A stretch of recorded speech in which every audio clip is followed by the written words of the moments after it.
We're here in Toronto, Canada, in the heart of Hollywood North, home to thousands of actors chasing the dream of being on the big screen.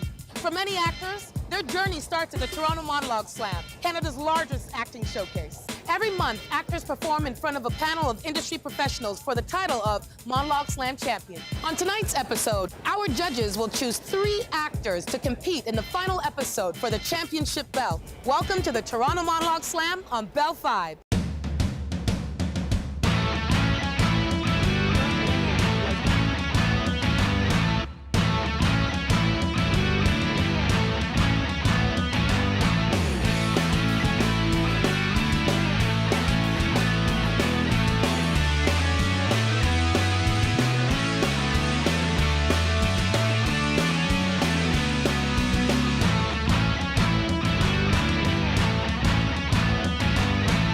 Last time on the Toronto Monologue Slam. Best apartment in all of Toronto. I bathe, I take baths and showers, I wax. I never let my pubes get out of control. I said, stop looking at me that way, Steve. Lovely, lovely, lovely, lovely, lovely. I love it. That was perfection. Thank you. So great, so great, so great. And then she smiled. I could tell that in that moment she saw me. She saw past my face and the extra 40 pounds of beard chicken wings I carry around, and How vulnerable you can be up there. It's such a gift. Brilliant storytelling. This is the championship belt. So what's gonna happen this round? We're gonna crown our first ever live, well not live, but live here and then on TV later, Monologue Slam champion. They're gonna get this belt. We're gonna take it back because we're cheap. We only got one. And then they're gonna get $100. Guys, let's take a quick break. We'll be right back with our round 2. And then we're gonna crown our Monologue Slam champion.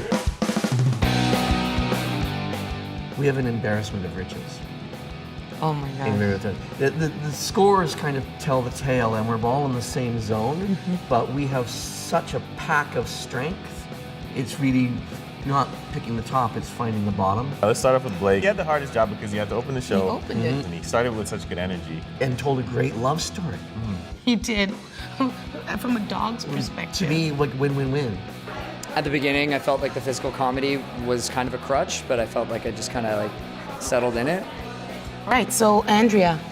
Oh, it was so good. And after she went, I thought, okay, definitely she's going. I feel like it was a little bit pushed because there's just an adrenaline going, but at the same time, I felt like it was different. I surprised myself, it was raw. So what do we think about Sydney then? Not a strong moment before. Not strong, yeah. Her sensory needs to be worked on a lot, Yeah. right? I think it was the nerves. I think it's, it's her first time up there. It's a totally different energy than doing it on a set or in a class or something, so it's definitely an interesting experience. Amanda. Yeah. To me, relying on anger is always a fail because it's not a truthful emotion. The fact the dishes were lost to me completely. Right. I think with the audience, my nerves got the best of me. Alex. Yeah, Alex. She's good. She's really good. Strong. Her emotional core was just devastating. And her yet there story she is so is. true. Yeah. I mean, and that's a gift right there, even though it's been in this tragic situation. Yeah. But she prevented it from being a tragic situation. That's You what she gotta did tonight. She rose to the occasion again. I felt like it was intense. I was definitely in the moment and I enjoyed it. So how about Rosalind? She wasn't strong for me. I think structurally her story was flawed. I'm happy with some elements, and some elements I could do better with, so maybe I'll get a second round. Jesse. Jesse, I loved Jesse. I love Jesse. Very, very, very crisp, funny writing. Yeah. Yeah. I mean, it's the first time in front of a live audience, so you don't know when they're gonna laugh. Right. So what about Next you have Leighton? Leighton. Oh, And well, there you go. Leighton's a rock star. so he's one of ours. Yeah. when I found my ground once the stillness came in, when it got a bit more like emotional or whatnot, it was butter. Sarah Camacho. Sarah. Another first timer. Wow. Oh wow, that First writing timer, is OCD. amazing. The writing was just Incredible. incredible. I thought it was gonna be like crazy bundle of nerves and like mess up my lines, but I don't know. I was like adrenaline. And then Derek. Derek. What can we say about Derek? Derek almost scored a perfect score. The thing is, he had a little flub off the top of the line, and he recovered. It's great because we get to workshop this so it's like an amalgamation of work. Yeah, so I mean, this is tough because I mean, there's at least 6 people that can go to the finals, but we got to pick 3. Yep. I think we picked a good 3. I think we picked a great 3. Yeah. And This is gonna be interesting. yeah, and it's tough, man. I wish we could bring up more, but Yeah. let's see what they do in the second round. Okay, ladies and gentlemen, round of applause for our performance tonight. I just want to say first and foremost, before we choose our 3 finalists, the judges had a very difficult time. We were arguing, fists were flying, Andre drop-kicked somebody, it was messy. But we have our 3 finalists. This is in no particular order. But the first person moving on to the final round, Blake Johnson!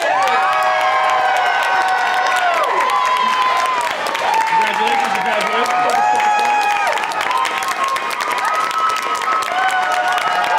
The next person moving on into the finals. First time performer, Sarah!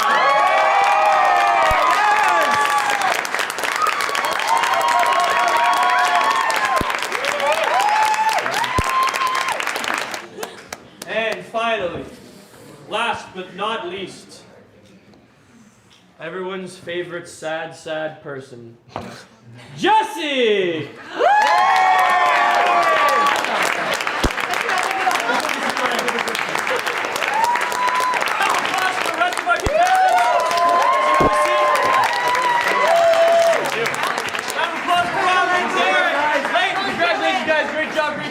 Get you guys to line up here, find your light, make sure you guys are being seen. Let's do it again. All right, here we go, guys.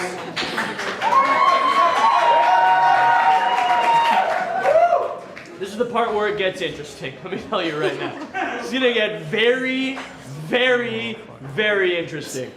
All right, let's start off with Blake. You are a dog. Now here comes your twist, are you ready? You're still a dog, but you have rabies and fleas. Can you take that in? You good with that? All right. Sarah. That's weird. Sarah, your twist is that you actually enjoy like gross, disgusting, nasty stuff. You like grossness, you're like disgusting, you're an animal, all right? You got that? Here we go. Jesse, you, my friend, you are actually a closet homosexual in love with all the instructors. That includes and not limited to Sanjay, the sewing guy, where the hell that guy is. Get out of here, prep yourself, go!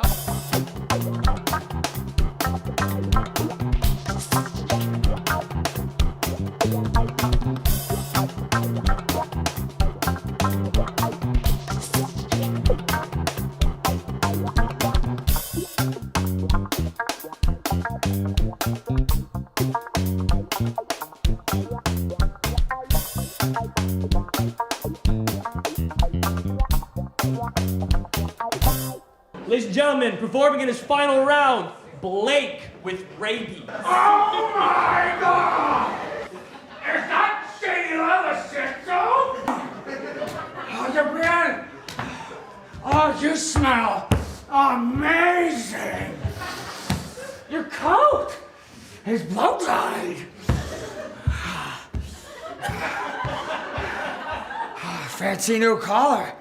Oh, is this your human?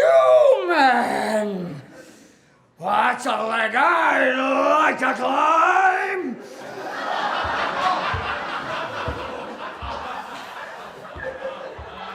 Oh, me? I've been great since the pound. Everything has just been peachy clean. Let me just tell you. Now, do you remember the time when he stared at the stars through the kennel wall? Do you remember? You kept me warm with your coat because I was a little tired and cold. That was the greatest night of my life. the greatest time of my life. And you never barked me back. You never barked Rusty the Rottweiler back after we had the doggy style all night long. All night long.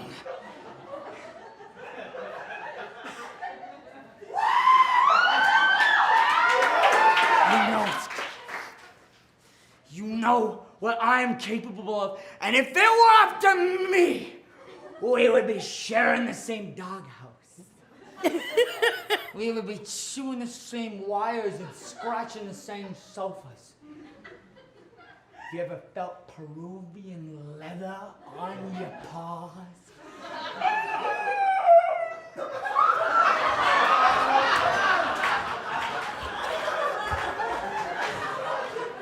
Look, I got out of the pound, baby. And I'm here, and I'm ready to go. So you, Sheila the dude, are gonna have to deal with Rusty the Rottweiler.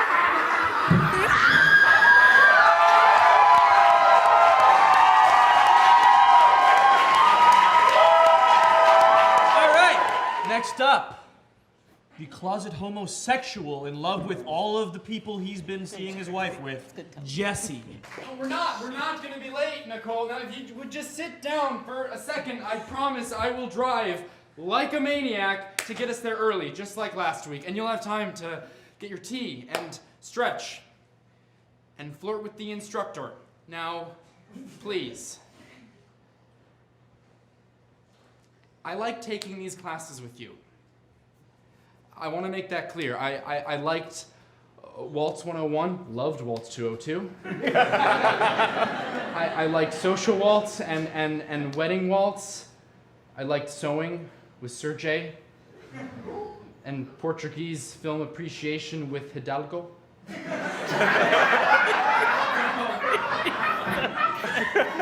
and Beekeeping with Millennials with Steve, and I like tap dancing with Jerome. I think it's weird that he doesn't take his tap shoes off. Like when he goes to his car, he's still like clickety clacking. He doesn't take them off at home, in the bank, in the shower. I don't know. You know. But I've also figured out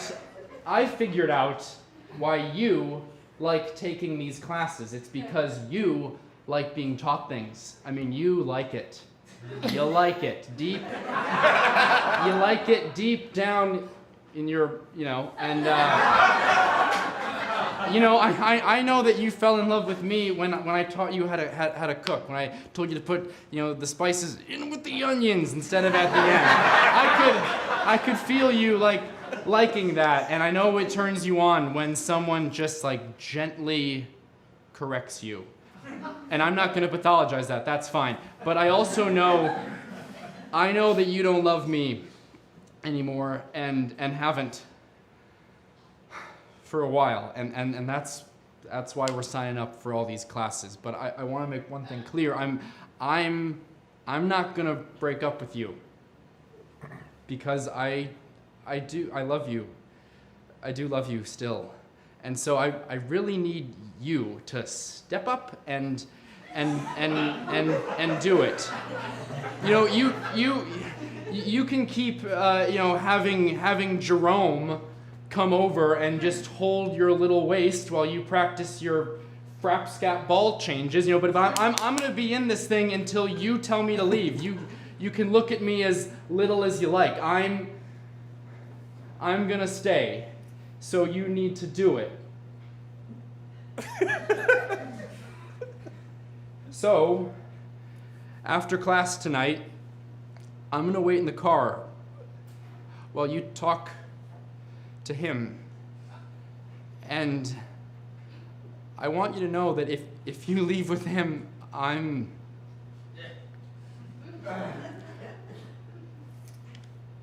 I'll come back here and get my things and you don't have to see me again. But if you get back in the car with me, I'm gonna drive you home and I'm gonna keep loving you. So don't cry. Don't cry. This isn't the life that I thought I'd have either, but it's the life I'm living. Come on. Let's get in the car. We're gonna be late. Next up, last but not least, the woman with a fetish for fecal matter. Make some noise for Sarah. Hi, I'm Marnie. As you guys know, I'm obsessed with my own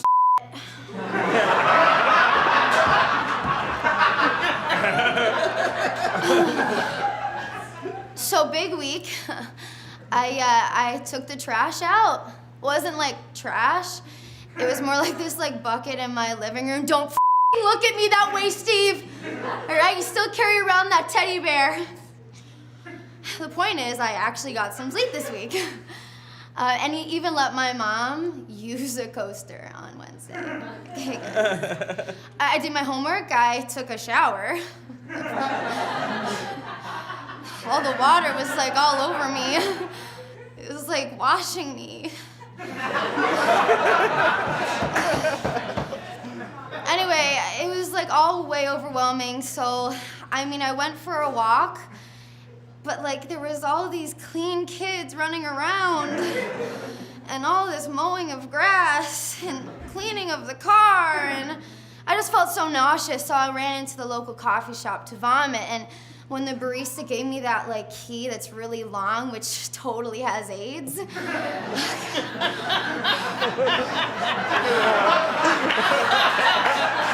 was the line I wanted to hear. Anyway, when I was looking into his eyes, those 10 magical seconds, wasn't thinking about how I was gonna have to rub myself in dirt outside with all the clean air in the Starbucks. But he just knew me, you know, and he was looking at me and just saying, Marnie, come, I can wash you. So after I went to the washroom and vomited, got it a bit all over me just to get the germs back. You know, I went outside and he took my number. Well, hold the applause. Stacey, I clap for you when you finally buried your dead-ass cat, you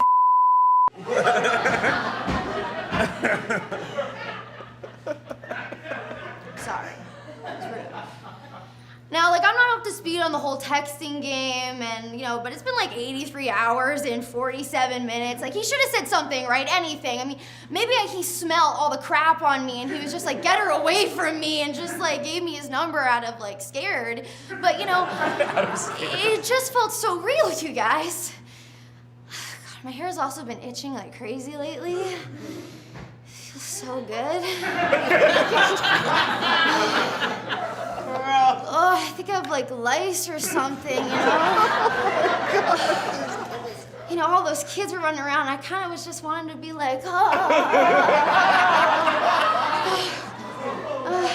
mean, you can get it really easy, right? Right? Come on, guys. I have the dirtiest apartment in all of Toronto. I mean, I never bathe. No baths, no showers. I don't wax. My pubes are so long. It's like a forest down there. God, what more do I gotta do, people? Tim.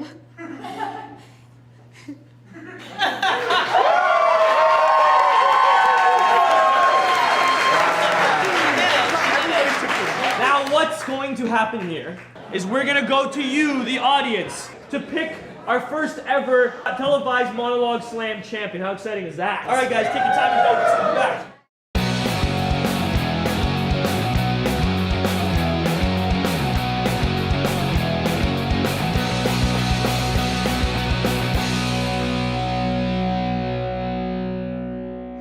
All right, ladies and gentlemen, so here are our three finalists. We have Sarah, the disgusting, disgusting human being. So we have Blake, who played the rabies dog with fleas. And we had Jesse, the closet homosexual in love with his Indian seamstress.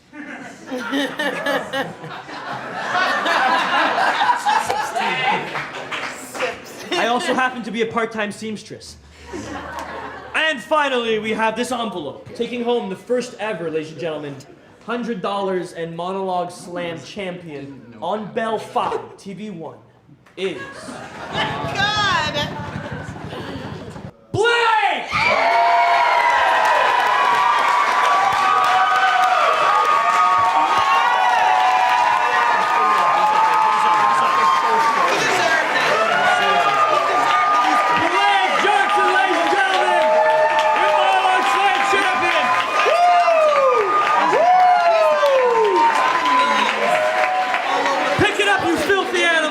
Want to say anything to the audience at home for your win today? Feels really good. I thought we really hustled in the third period there. All lines were firing there. Gordsy in that fight really fired us up, and we're looking to go into overtime now. All right. All right, thanks.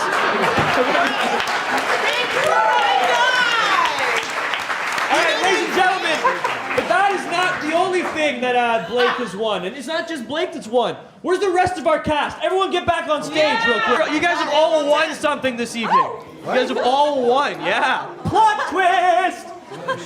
What? Guess what, ladies and gentlemen? So not only did you guys compete in the first ever Bell 5 TV Monologue Slam, each and every 1, 2, 3, 4, 5, 6, 7, 8, 9. There's 10 of you. You're still here. Okay, good. All 10 of you are going to co-star together in a co-op series directed by Andre Newell.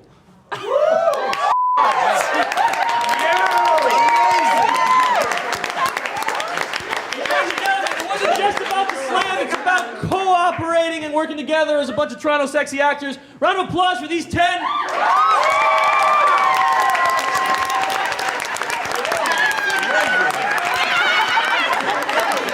Round of applause for Blake Johnson.